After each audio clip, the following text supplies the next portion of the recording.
Assalamualaikum warahmatullahi wabarakatuh. Halo guys, kembali lagi bersama saya Bobi Herian. Kali ini kita akan kembali komentari video dari Luis Prasetyo yang berjudul Minggat. Kita akan langsung tonton videonya, bisa akan kita komentari guys. Gak tahu, pernah nggak ada yang pernah mau minggat di orang tua? Oh sering ya, ternyata uli ternyata wah kau pelaku uli. Karena yang pada baginya, maka pada masa tuanya pun ia tidak akan menyimpang daripada itu dan daripada jalannya. Iya, oke, terima kasih ya. Ya, ini adalah Amsal, yaitu perkataan-perkataan hikmat yang disampaikan oleh Salomo ya, Raja Salomo. Yang mana dikatakan pertama, didiklah orang muda menurut jalan yang patut baginya. Orang muda ini maksudnya apa? Orang muda itu ya bukan maksudnya yang kayak Mr. Luis yang masih muda begini, bukan. Tapi maksudnya yang masih anak, yang masih muda. Ya muda itu ya kayak Dian loh, masih muda itu. Ya toh? Umur berapa dia? Karena kamu 12. Oh itu muda sekali. Ustaz sudah 34 ya. Setua ini, bukan muda lagi. Ya, kalau kita lihat sini ya, didiklah orang muda. Jadi ketika ada seseorang memberi nasihat ke Dian, mama, papa, kakak kasih nasihat ke Dian, itu adalah didikan sebenarnya. Kalau Mister kan biasa Orang muda itu guys ya, itu adalah orang di bawah usia 30 tahun. Jadi 30 tahun itu adalah usia matang ya. 30 tahun. Atau kalau Anda mau tinggikan sedikit adalah usia 33 tahun. Jadi 33 tahun adalah usia matang ya, 33 tahun. Ya, kalau Anda mau cepatkan umur 30, kalau Anda melambatkan umur 33. Dia rentang waktu itu adalah usia matang. Jadi matang manusia itu adalah umur 30 sampai umur 33. Nah, di bawah itu adalah usia muda. Di atas 33 tahun itu sudah tua ya. Itu sebab logi berpikirnya guys. biasanya kan, Mister pernah marah nggak? Pernah dong, sampai nangis. Iya. Itu waduh, mamanya kenapa sampai nangis itu? Itu kenapa? Supaya apa? Mendidik. Supaya apa? Supaya yang dibilang ketika nanti sudah tua, ketika nanti sudah dewasa, hidupnya bisa di jalan yang benar. Gitu. Kan tidak mungkin orang tua, guru marah. Orang muda dan dewasa itu adalah bukan suatu hal yang bertentangan ya. Orang muda dan orang dewasa ya. Dewasa itu adalah kita lihat adalah dari segi berpikir. Di kedewasaan itu ditentukan dari pikirannya, pola pikir ya. Bukan dari fisik. Ya, dewasa adalah pola pikir. Kalau muda adalah usia, tua muda usia, dewasa dari pola pikir. Jadi jangan salah. Jadi Luis ini yang ngerti beda antara dewasa, muda dan tua. Ngerti dia.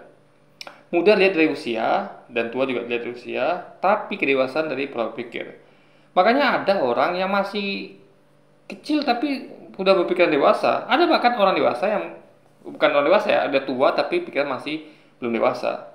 Dia harus dibedakan ya. Dewasa, muda, tua itu adalah hal yang berbeda, bukan sama guys. Mister juga punya teman. Jadi satu kali waktu berteman sama Ini kayaknya kecepatan nih guys. Ya.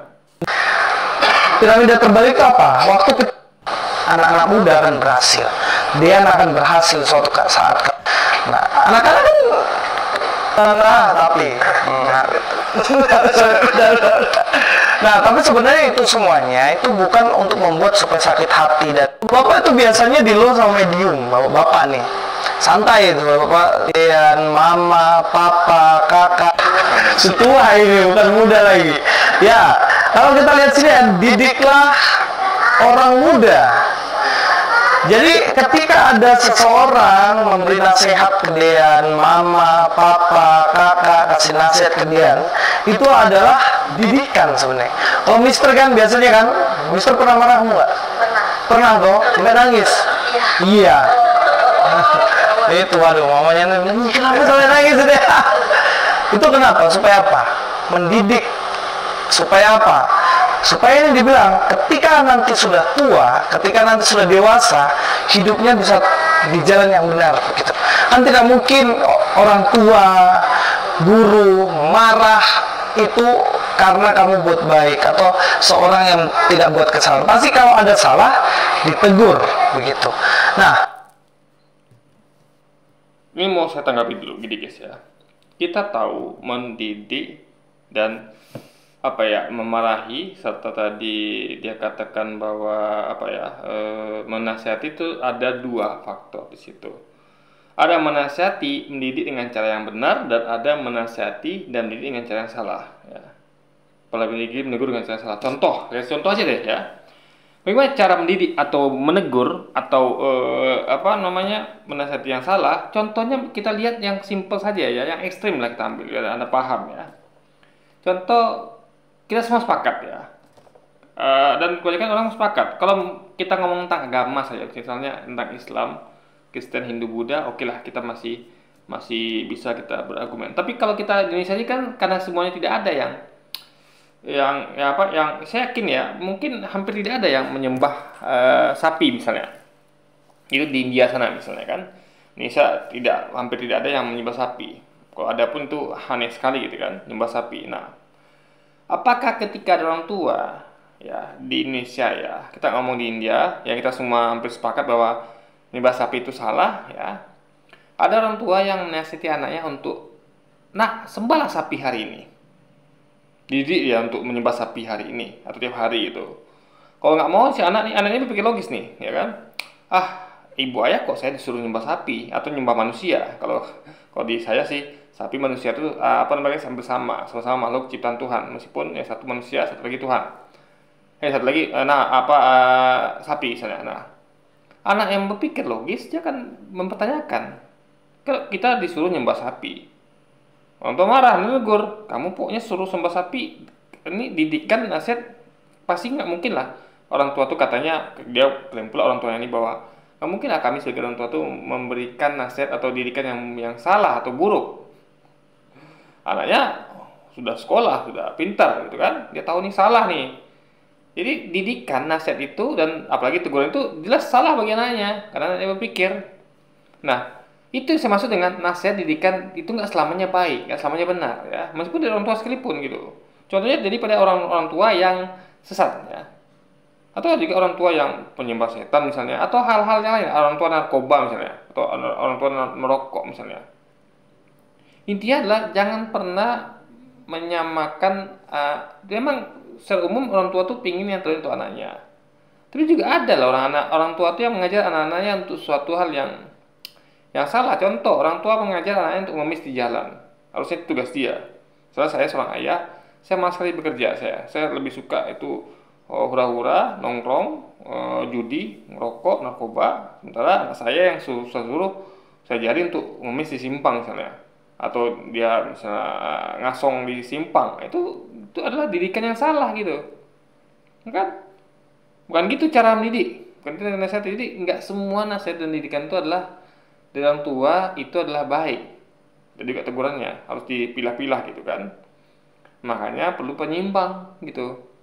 Makanya orang tua itu perlu ada kontrol lagi. Itu yang kita namakan dengan kontrol sosial. Ya, ini nggak cukup hanya orang tua yang didik ya. Gitu. Kalau orang tua benar, alhamdulillah. Kalau orang tuanya nggak benar gimana? Intinya adalah perlu kolaborasi antara banyak pihak, termasuk kementerian dan segala macam, untuk agar karena banyak kepala akan lebih baik dibandingkan satu kepala saja guys ya, itu harus dipahami. ini adalah upaya untuk mendidik orang muda supaya jalannya yang patuh. Nah, didikan tuh banyak hal ya. Ada orang tua yang didik dengan cara yang lembut ya, kayak sangat-sangat lembut begitu ya, sampai nggak didengar gitu. Ada yang medium, wah itu sudah medium itu mantap itu. Bapak-bapak itu biasanya di luar sama medium, bapak-bapak nih santai itu, bapak tegur kan, jangan kau buat ini. Nah, mama itu dia nada tinggi terus. Dia bapak yang mana kayak gitu guys. Ini tetangga saya ya, di ujung rumah ini, komplek ini, di ujung jalan itu mamanya yang lembut, bapaknya keras ya. Ya, ini kebetulan inilah keluarga dari suku Batak. Memang bapaknya memang kerasnya, saya tidak pernah menyalahkan suku ya. Kebetulan saja gitu loh. Nah, bapaknya ini suka judi, suka sabung ayam. Ya, suka sabung ayam. Saya nggak tahu narkoba apa tidak, penting dia pasti judi sabung ayam, ya kan? Nah, bapaknya sangat keras sekali. Ibunya malah ketakutan. Ibunya nggak mampu apa-apa. Kenapa? Karena di depan mata ibunya itu bapaknya suka marahin anaknya dan ibunya, gitu loh, ya kan? Istrinya dan anaknya dimarahin, bahkan pakai kekerasan. Bukan, maksud saya gini, kekerasannya dalam artian memakai ancaman yang sangat, menurut saya sangat ekstrem, guys. Jadi saya beberapa kali memergoki dia sama bapak ini adalah mengucapkan kata-kata yang tidak pantas, yang kasar, yang kalau orang nggak tahan mental itu bisa langsung down itu, apalagi ini menimpa anak kecil ya dan perempuan yang itu istrinya. Luar biasa guys, kata-katanya memang apa namanya, mengancam sekali. Kita aja melihat itu, ini kayaknya kalau lepas kontrol bisa jadi pembunuhan ini ya. Ngeri guys ya. Anaknya itu dikejar sampai pakai parang, pakai balok. Anaknya dikejar, anaknya ketakutan, lari anaknya guys. Ya. Lari anaknya. Dikejar-kejar pakai parang gitu sama bapaknya. Saya sebagai warga tentu melihat situasi itu tentu akan berusaha menenangkan dengan cara apa? Saya tahu nih bapak ini kalau kita dekati ya, dia akan apa ya namanya? Kalau kita apa ya? Intinya adalah saya melihat ini berbahaya kalau saya cukup pandangnya dari jarak yang cukup aman agar bapak ini tahu kalau dia tuh dipantau, diawasi, sehingga dia tuh berpikir ulang untuk mencederai anaknya. Kan ini sudah bawa parang, ya, sudah bawa balok gitu. Ya kan? Ini udah 2 kali saya saksikan seperti itu. Luar biasa. Saya aja nggak pernah mengancam anak saya pakai parang. Jangan pakai parang. Untuk mukul saya nggak pernah. Saya ancam, nanti saya pukul kamu, nggak pernah, guys ya. Bahkan saya pukul anak saya nggak pernah gitu. Saya nggak pernah pukul anak saya, nggak pernah sama sekali. Marahin pun nggak pernah juga gitu kan. Nggak pernah saya marahin anak saya, nggak pernah. Mukul, marahin nggak pernah. Saya berusaha dengan ngomong dengan lembut gitu kan. Nah itulah bapak yang diberi contoh oleh Louis. Tapi juga ada bapak yang saya kasih contohnya gitu, yang kebalikan dari saya. Jadi sebenarnya adalah antara ibu dan ayah itu tergantung siapa punya power di rumah atau di lingkungannya. Ya, kalau suami takut istri, ya istrinya yang akan lebih bersuara tinggi. Tapi kalau istri takut sama suami, suaminya yang lebih berkuasa di rumah, guys. Jadi suara suaminya akan lebih besar daripada istrinya, gitu loh. Jadi Lucy nggak ngerti dengan ini. Dia menyamaratakan semuanya, enggak. Ya. Saya melihat banyak bapak-bapak yang seperti itu, dan saya juga banyak melihat ibu-ibu seperti itu. Tapi bapak-bapak itu kan biasanya kan lebih punya power, ya. Karena aneh saja misalnya kalau seorang ibu itu nongkrong di tempat perjudian atau di tempat judi sabung ayam atau tempat-tempat yang keras lainnya. Sehingga mental sang ayah akan lebih terbentuk ya, ayah yang nggak baik ya, akan lebih terbentuk laki-laki itu menjadi mental seorang preman gitu. Karena makanya kebanyakan preman itu laki-laki bukan perempuan. Sehingga logikanya harusnya laki-laki lah yang lebih bersifat wataknya keras dibandingkan dengan wanita. Apalagi laki-laki itu memang mainnya di luar ya, laki-laki biasa. Beda sama saya nggak suka main di luar karena saya itu adalah tipe orang yang nggak suka membuang-buang waktu, guys, mengambil waktu untuk satu hal yang tidak penting ya nggak suka saya, kecuali dulu mungkin waktu masih zamannya sudah berkeluarga, sudah usia yang begini, kita tuh harus memikirkan bagaimana kita tuh harus bisa mengefisienkan waktu sehingga kita tidak lagi menggunakan waktu untuk hal yang berguna, sehingga kita tuh bisa menjadi orang yang bermanfaat bagi diri kita maupun keluarga maupun masyarakat, agama dan negara, guys, gitu, dan lingkungan tentunya. Itu sih Pami, logika berpikirnya.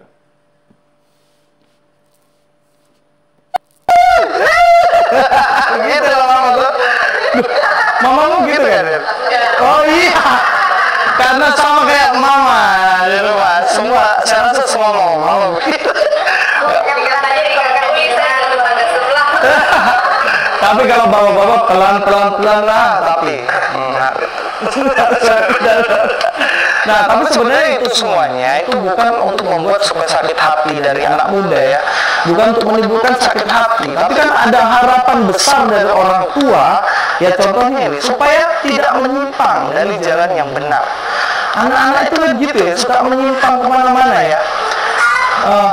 Sehingga anak-anak itu kalau kita misalnya nasihatin kadang-kadang nggak mau dengar dan kemudian melakukan jalan yang tidak seharusnya. Contohnya, ini ya uang nanti tolong dibayarkan SPP, nah, bayarkan atau pakai persembahan lah, duitnya nanti persembahan ya 10.000 gitu.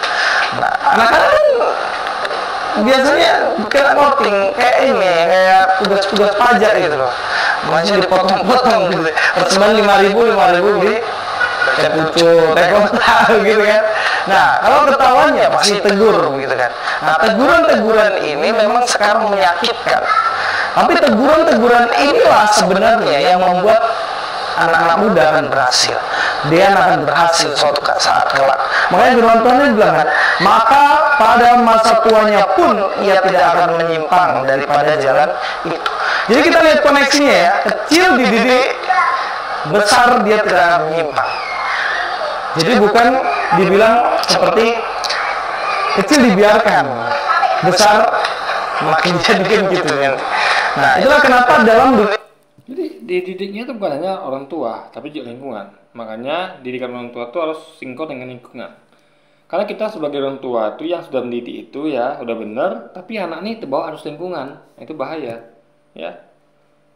Contoh saya, dulu saya pernah mengalami guys. Saya tuh di rumah tuh betul-betul dididik dengan baik oleh ibu saya, ayah saya. Betul-betul dididik jadi anak baik gitu. Ya. Nggak pernah saya diajarin yang aneh-aneh, misalnya kayak ngerokok atau misalnya nongkrong-nongkrong, itu nggak pernah di rumah saya jadi begitu. Tapi karena di lingkungan itu teman saya itu banyak ngerokok, banyak nongkrong, banyak yang anak istilah dulu ya, anak angkot gitu kan. Jadi kami itu kalau udah naik angkot tuh guys, kami itu suka duduk itu ngasal gitu ya, kaki angkat ke atas lah, tangan keluar jendela lah, kadang diri di angkot. Dan angkot jalan kita berdiri di pintu gitu kan, bertiga, itu kan berbahaya. Dan seakan-akan angkot tuh punya kita gitu. Jadi kalau ada angkot datang tuh udah kayak kita itu pokoknya untuk geng kita gitu guys. Meskipun kita tidak sampai berbahaya pada orang lain, tidak sampai memalak orang atau membahayakan orang, cuman kayak begitulah organisme anak muda gitu. Nah itu karena pengaruh lingkungan. Walaupun orang tua sudah dididik dengan baik, kalau lingkungannya itu jelek juga anak akan terkontaminasi. Harus dipahami. Jadi nggak cukup hanya didikan orang tua, tapi juga memilihkan lingkungan tepat untuk anak kita. Ya, itu yang tidak dipahami oleh Luis Prasetyo. dunia pendidikan itu kerucutnya seperti kerucut begini ya, terbalik dia. Kerucut yang begini ya. Kerucut itu kan di atas yang begini ya, yang kerucutnya. Piramida tapi dalam dunia pendidikan piramidanya terbalik. Piramida terbalik itu apa? Waktu kecil tuh diketat gitu, ketat sekali. Didiknya dengan ketat, nggak boleh ini, nggak boleh itu, nggak boleh ini, nggak boleh itu. Nah, begitu makin dewasa makin longgar gitu. Dan ketika dewasa sudah bebas sekali, tapi dia pasti akan tetap melakukan sesuatu yang benar seperti waktu masih kecil. Kebanyakan sekarang kan kita beda ya. Piramidanya benar-benar yang piramida gitu. Dikasih longgar kecil nggak apa-apa, masih kecil belum tahu apa-apa. Nggak apa-apa ya, nanti kalau sudah besar kita kasih tahu pasti ngerti. Oh tidak, itu kan pas besar terlanjur ini. Nah jadi sharing ya dulu. Sebenarnya semuanya tergantung lingkungan ya, didikan orang tua, pilihan lingkungan yang pas gitu kan. Jadi dan itu dibentuknya melalui proses yang lama ya. Bahkan kita dewasa pun kita jaga lingkungannya gitu. Misalnya kita kasih nasihat, tinggalnya di mana, siapa kawan-kawannya. Terus jadi kita tuh tidak melepaskan ketika sudah dewasa. Enggak. Jadi orang tua itu adalah harus lebih berperan sebagai teman. Jadi anak itu harus kalau dia punya teman ya syukur-syukur alhamdulillah kalau temannya baik. Nah, jadi kita tuh harus bisa jadi temannya. Jadi sikap kita adalah menjadi teman si anak ketika dia sudah dewasa.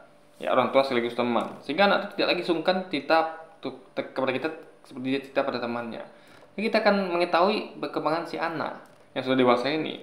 sehingga dia tetap dalam kontrol kita meskipun tidak sepenuh ya, meskipun kita tahu bahwa nggak wajar lagi orang tua tuh melakukan anaknya seperti anak kecil, tapi tetap siapapun dia, bahkan kayak saya pun butuh bimbingan guys, butuh bimbingan. Saya tuh butuh bimbingan dari orang tua saya, bahkan meskipun saya sudah seumuran 40-an gini guys, tetap butuh bimbingan orang tua. Dan orang tua saya juga butuh bimbingan juga, bahkan dari kita yang muda gitu, perlu. Ya, cuman mungkin lebih enak kalau yang tua bimbingan yang muda, karena kalau yang muda bimbingan tua tuh nanti jadi miskomunikasi, entah yang tua nih nanti merasa bahwa kamu anak kecil kenapa kok nasihatin atau ngontrol orang tua gitu kan. Nah, mending yang di atasnya lagi. Ini adalah semua tuh dari top down itu perlu saling mengawasi. Berapapun usia nggak penting, mau dia tua muda, tetap semuanya itu perlu kolaborasi untuk saya mengingatkan antara tua ke yang muda guys. Sehingga tidak ada itu batasan umur, nggak ada. Oh, udah mulai dewasa mulai longgar, nggak ada. Ya. Terus kita itu namanya kontrol sosial ya. Jadi saling mengingatkan saja guys. Itu yang harus dipahami. Dulu Mr. Lizio punya teman. Jadi satu kali waktu berteman sama dia itu sering ke rumahnya. Saya sering ke rumahnya. Kemudian waktu sampai rumah dimarah sekali sama bapaknya Mr. Lizio ya, dimarah gitu. Dimarah sampai saya nangis. Kenapa ya? Kok dilarang? Orang saya kan berteman begitu. Saya kan berteman, apa salahnya berteman kan? Tapi dimarah terus. Sampai saya bilang, ya kalau kayak gini terus saya keluar dari rumah, saya bilang. Itu dia kabur, masih kecil, masih SMP kayak kelas 1 kan, kelas 2. Mau minggat begitu. Gak tahu, pernah nggak? Ada yang pernah mau minggat dari orang tua? Oh sering ya, ternyata. Saya kira, Uli ternyata aku pelaku Uli. Saya kira cuma saya mau minggat. Macam-macam, mau pergi. Saya kira dulu waktu kecil dia mau kabur kemana kan? Nggak punya rumah juga gitu. Nah, akhirnya nggak ngerti. Udah waktu itu nggak ngerti. Pokoknya saya bilang orang tua itu nggak bener. Ngapain mau bisa larang-larang? Pas sudah saya besar begini baru pikir. Oh iya, ternyata kenapa saya nggak boleh berteman sama dia? Pertama, sekarang beliau sudah jadi dukun. Kedua, beliau sudah melakukan hal yang tidak benar. Banyak perempuan dihamili ternyata. Nah, kita ngomong dulu dan sekarang ya. Anda jangan samakan dulu dengan sekarang. Kalau sekarang dia misalnya jadi dukun dan menghamili perempuan, ya, apakah dia juga sama? Kan belum tentu gitu loh. Jadi apa ya? Kalau misalnya gini misalnya, kalau saya mengatakan gini misalnya, saya ketika dulu saya dilarang berteman dengan seseorang oleh orang tua saya. Nah, saya berpikir ternyata dulu yang saya temankan itu adalah ternyata dia itu adalah suka narkoba, suka ya main perempuan dulu ya. Itu tepat berarti nasihat orang tua saya. Tapi kalau baru sekarang orang itu tadi dukun kah, entah suka main perempuan, itu kan sekarang gitu loh. Jadi jangan membawa dosa masa sekarang ke masa lalu. Dulu dia belum berdosa kan, sebenarnya belum seperti sekarang gitu loh guys. Jadi apa ya? Jadi lu bisa bedakan antara dulu dengan sekarang gitu loh, ya kan? Nah, justru kalau sekarang kita jangan berteman, dalam kita takutnya terpengaruh. Iya kalau Anda bisa mempengaruhi sang dukun atau yang suka mengambil perempuan. Kalau tidak kan malah Anda yang terbawa nanti. Tapi yang penting adalah pertemanan itu dilarang sekarang, bukan dulu. Dulu kan apakah dia mengambil perempuan atau dukun dia dulu kan tidak, baru sekarang kan. Nah jadi itu harus dipahami guys. Dulu dia siapa, sekarang siapa gitu. Kalau dari dulu dia memang sudah dukun, mengambil perempuan baru. Jadi sebenarnya bukan itu alasannya. Mungkin ada alasan lain mungkin yang. Jadi harus berpikir keras lagi dia. Ya, apa sebenarnya alasan dia ini nggak boleh berteman dengan orang ini? Bukan alasannya karena dia dukun sekarang atau dia memilih perempuan, enggak gitu. Dulu itu apa perbuatan yang orang ini yang dinilai salah oleh orang tuanya sehingga takutnya akan membawa pengaruh buruk bagi Louis guys. Itu yang saya pahami logikanya. Yang ketiga, ya jadi nggak bener lah, jadi buron. Nah, jadi baru sekarang saya sadar, oh ternyata orang tua itu melihat apa yang tidak dilihat anak-anak gitu. Ternyata saya nggak boleh itu kayak gitu, jangan sampai waktu itu mungkin seandainya saya tetap hidup begitu ikut sama dia terus itu, mungkin ya sudah ikut lah ya. Jadi dukun. Listen tanya saya, benar berapa? Jadi kalau dulu orang itu tidak dukun, tidak mengenai perempuan ya, lalu dia di masa sekarang ya, dia bisa saja berteman atau berada di lingkungan yang seperti itu sehingga dia terpengaruh, guys. Nah, bisa jadi dulu kalau dia masih sama Louis berteman, dia nggak begitu, karena masih ada teman yang baik yang namanya Louis gitu kan. Itu harus dipahami logikanya ya. Kita makanya Anda belajar membedakan antara dulu dengan sekarang. Dulu sekarang tuh beda ya. Jadi dia harus berpikir lebih keras lagi. Apa sih sebenarnya yang membuat orang tua tuh nggak boleh melarang dia tuh berteman dengan orang itu? Karena juga ada orang tua tuh yang ya karena ego sektoral dia nggak suka, misalnya gini, ada orang tua kaya yang temannya temannya miskin. Nah, dia nggak suka, padahal kan nggak salah berteman sama orang miskin gitu. Dia nggak suka aja, dia masalah nggak level, kan ada orang tua begitu. Nah, apakah itu harus diikuti anaknya? Kan tidak juga, guys. Kan dia harus tidak boleh bahkan diikuti anaknya, ya. Masa sih kamu boleh berteman sama dia ya? Kenapa ya? Udah, pokoknya nggak boleh saja. Karena mikir, ini apa karena saya kaya dia miskin? Berarti ini salah orang tuanya ngasih apa gitu loh. Anaknya kalau di Inggris di Eropa sana itu anak akan berargumentasi. Kenapa? Si anak tidak dididik di satu diajari caranya untuk berargumentasi, berpikir logis, nggak hanya menerima didikan yang satu arah yang itu dia tidak boleh membantah kayak gitu. Itu di negara-negara barat ya. Dibolehkan anak ini dikasih kesempatan untuk berargumentasi, guys ya, untuk mendebat, tentu dengan cara yang sopan dan santun gitu. Sehingga si anak akan berargumentasi, kenapa sih ya ini kan orang miskin ini kan tetap juga manusia gitu kan. Emang apa sih dengan kita orang kaya ini, kita juga kalau nggak ada orang miskin kita nggak jadi kaya gitu kan. Itu kan bagus ya, orang tuanya akan sedikit menerima pencerahan itu, guys, dibandingkan anak cuma diam saja dan mengatakan iya gitu kan.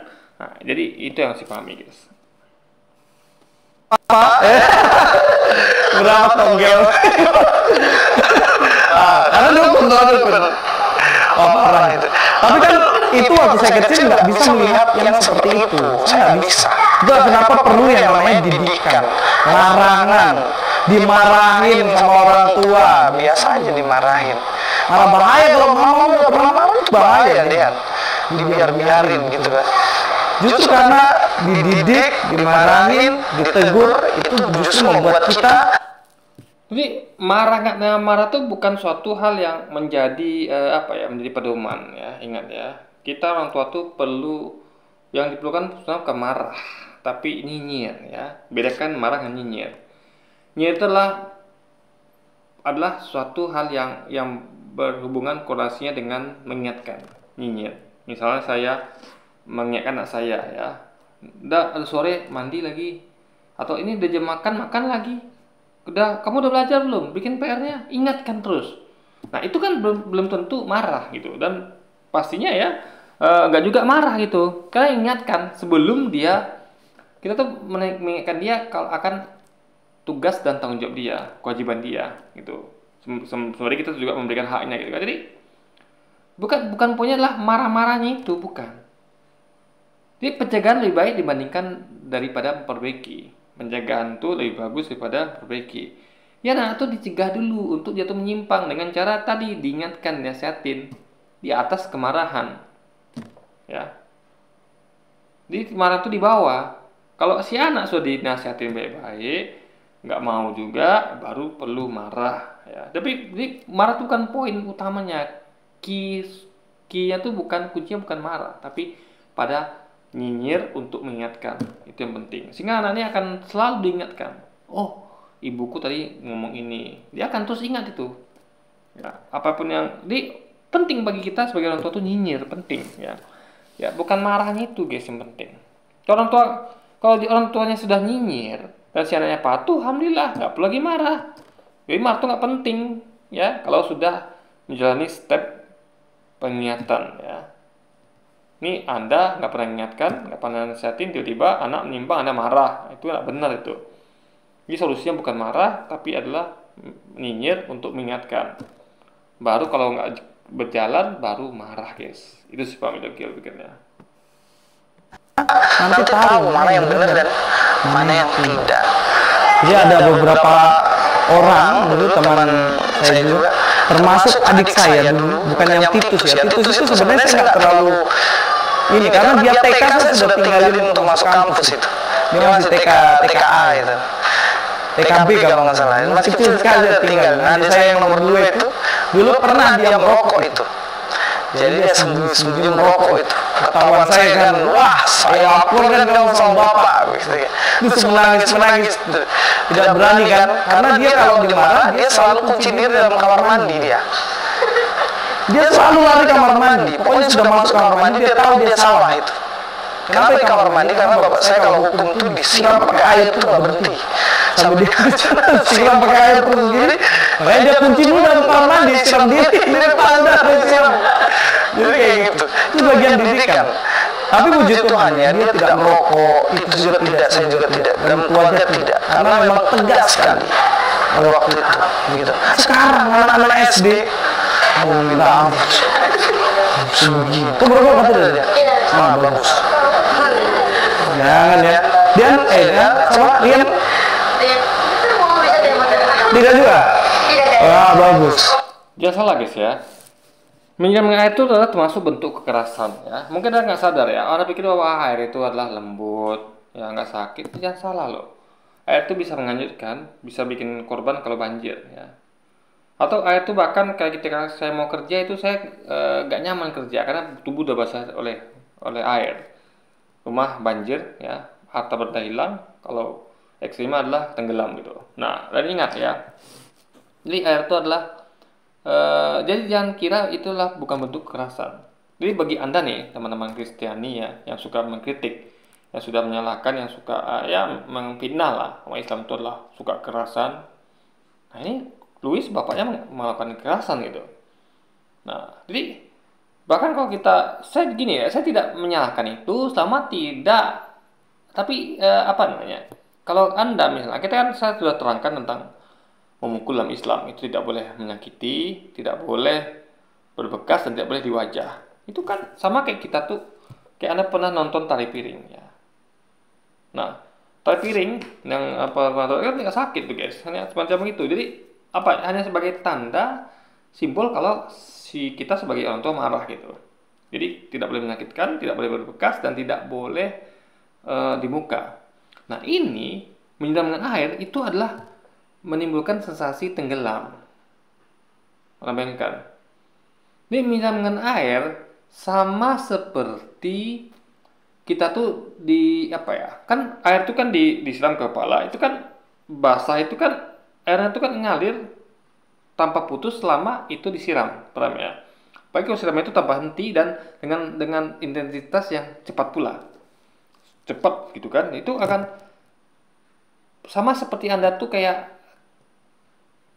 di air terjun, pernah nggak air terjun ya, air terjun. Jadi Anda tuh memang mengalami namanya sensasi tenggelam. Anda tuh kesulitan bernapas gitu. Sama juga kayak Anda tuh kayak diceburkan dalam air. Ada pernah nonton ya orang-orang kena siksaan itu ya. Memang tidak selevel itu tapi sensasinya sama guys, meskipun cara berbeda. Nah itu yang membuat anaknya takut. Kalau siraman itu tidak seperti ya yang saya katakan tadi, sensasinya seperti yang saya katakan tadi bahwa seperti dibenamkan dalam air ya, itu nggak mungkin anaknya sampai ketakutan. Kalau cuma siram-siram biasa, wah anaknya kesenangan lah, ini kan mandi namanya. Oh enak nih kayak diguyur air kayak mandi gitu kan, enak anaknya, suka anaknya malah ya, kayak orang main air tuh, siram air siapa nggak suka coba kan. Tapi pasti siramnya adalah sudah sampai kepada level yang sensasinya sama seperti kepala dimakan ke air, sehingga ada sensasi rasa tenggelam, sehingga itu akan menyakitkan karena rasa kesakitan yang cukup selain dipukul adalah rasa sensasi tenggelam. Itu menyakitkan guys, nggak bisa bernapas itu adalah suatu menyakitkan. Saya lebih memilih merasakan sakit terluka dibandingkan saya nggak bisa bernapas guys, karena paling nggak enak tuh nggak bisa bernapas ya. Lebih enak kita kena luka dibandingkan kita nggak bisa bernapas. Itu paling paling nggak menyenangkan lah kalau kita nggak bisa napas guys ya. Makanya napas itu karunia gitu.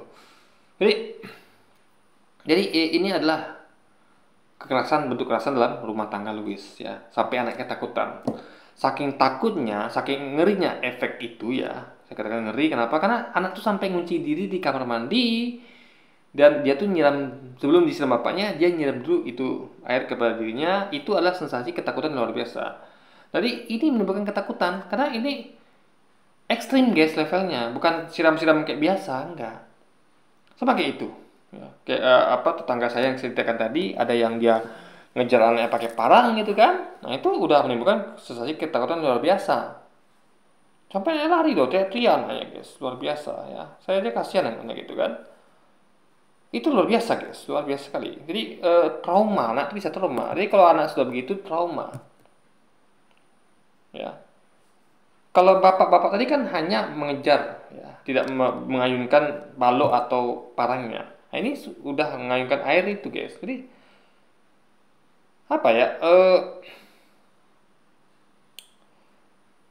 Ini hal yang sama, cuman karena lebih ngeri memang kita nengok parang diayunkan, balok diayunkan, diacung-acungkan dibandingkan dengan air disiramkan. Tapi sensasinya ini anak sudah tersakiti, air itu menyakiti ya. Karena sensasi tenggelam tadi, ini bapak ini hanya baru sebatas mengancam, tapi sensasi ketakutan fearnya sama guys, gitu guys ya. Nah ini jadi gini loh, apa namanya? Ini menurut saya nggak boleh terjadi karena ini terlalu ekstrim ya. Jadi, makanya Islam itu sudah mengatur ya, mukulnya boleh memukul ya. Bahkan kalau di level tertentu tuh harus, kenapa? Untuk ya kan ada rentang level tingkat kemarahan kita sebagai orang tua, sehingga anak tuh ngerti, oh ini berarti sudah fatal sekali, sehingga anak tuh ngerti ini dia sudah sampai limitnya, jangan sampai lebih dari ini gitu loh. Tapi jangan berlebihan juga. Maka Islam itu adalah agama yang berimbang, yang sempurna. Ini tidak berlebihan dan tidak kekurangan gitu. Kalau tadi itu kelebihan itu, siram anaknya pakai air sampai anaknya trauma begitu dan ketakutan sampai dia pun kayak gitu. Jadi kalau buat salah itu dia masuk kamar mandi sampai dia melakukan apa yang dilakukan ayahnya pada dia, itu sudah menimbulkan trauma dan ketakutan guys ya. Jadi itu harus dipahami logikanya ya. Bagus itu ya, keras itu bagus kok, merah gitu. Dapat tahu pasal buat topai, salam dari Mr. Luis. Ya, jadi maksudnya didikan keras itu kadang-kadang anak-anak kan, seperti kamu kan pasti mikirnya, lu kenapa sih orang tuh kok begini? Padahal itu untuk sesuatu yang baik, sesuatu yang benar, bukan untuk sesuatu yang salah. Makanya dikatakan nggak salah nih ayat firman Tuhan. Didiklah orang muda berjalan yang patut baginya, ketika dia pada masa tuanya dia tidak akan menyimpang. Jadi seorang yang dewasa. Jadi di Luis ini nggak punya standar dia, bagaimana didiknya itu ya, supaya tidak berlebihan. Jadi dia tuh tadi tidak menyalahkan apa yang dilakukan ayahnya kepada adiknya itu. Kalau saya salahkan itu, nggak boleh sampai segitunya, nggak boleh, ya. Sama kayak orang yang halu yang mengatakan bahwa Islam mukul istri dan anak tuh berlebihan, enggak gitu. Kita boleh mukul istri dan anak tuh, tapi tidak boleh menyakiti, tidak boleh berlukas dan tidak boleh di wajah. Sehingga itu adalah sama seperti kita melakukan kayak adegan kayak tari piring atau tari lainnya yang hanya nepuk-nepuk gitu guys, gitu. Jadi ada nepuk, jadi mukul tuh ada yang tingkatannya menepuk, ada yang menghantam, dan ada yang menghancurkan guys, gitu. Jadi level Islam itu adalah imbang, nggak terlalu ekstrim dan kanan atau tidak terlalu ekstrim kiri. Itulah agama yang sempurna. Lu sih nggak ada standar ya, sehingga dia tadi tidak menyalahkan perbuatan ayahnya kepada adiknya. Harusnya itu dia salahkan. Nggak boleh ayahnya sistem itu gitu. Atau seperti yang saya katakan ayah tadi yang mengancam anaknya pakai parang, itu nggak boleh sistem itu. Ya, jadi itu harus ya, tapi bukan begitu caranya. Gitu. Jadi bukti bahwa Luis nggak punya standar dalam didik. Kalau saya punya standar ya. Kalau saya tuh harus nyinyir sama anak saya, ya istri dan anak saya tuh harus nyinyir anak saya, sehingga anak saya tuh selalu diingatkan terus, jangan sampai dia melakukannya. Sehingga peluang yang melakukan itu kecil karena sudah diingatkan terus gitu loh guys. Karena manusia tuh butuh diingatkan. Dan itulah gunanya kita sebagai yang lebih tua ingatkan lebih muda gitu. Kan? Bentuk kepedulian kita gitu. Tapi jujur saya nggak semua orang mau saya ingatkan. Kenapa? Karena ada orang-orang yang memang ngeyel gitu guys. Ya sudah, kita sekali dua kali yang mau dengar ya sudah. Apalagi dia bukan siapa-siapa kita gitu kan, ya sudahlah, daripada nanti malah berantem. Kita ibaratnya sebagai orang tua itu kan harus yang lebih tua itu jaga yang lebih muda. Tapi kalau dengan kita ingatkan dia sekali dua kali tidak mau ingatkan, tapi malah dia mau kita berantem, ya kan, apalagi dia bukan keluarga kita, bukan siapa-siapa kita, ya sudahlah, suatu aja lah, beda dengan keluarga kita. Karena memang sudah kita didik dari kecil. Karena ini kan bukan kita didik dari kecil, sehingga dia tuh tingkat awareness pada kita tuh akan beda gitu guys. Bisa jadi peluang perkelahian atau ya ibaratnya ya mungkin kata-kata tidak pantas, tapi kalau anak kita kan beda.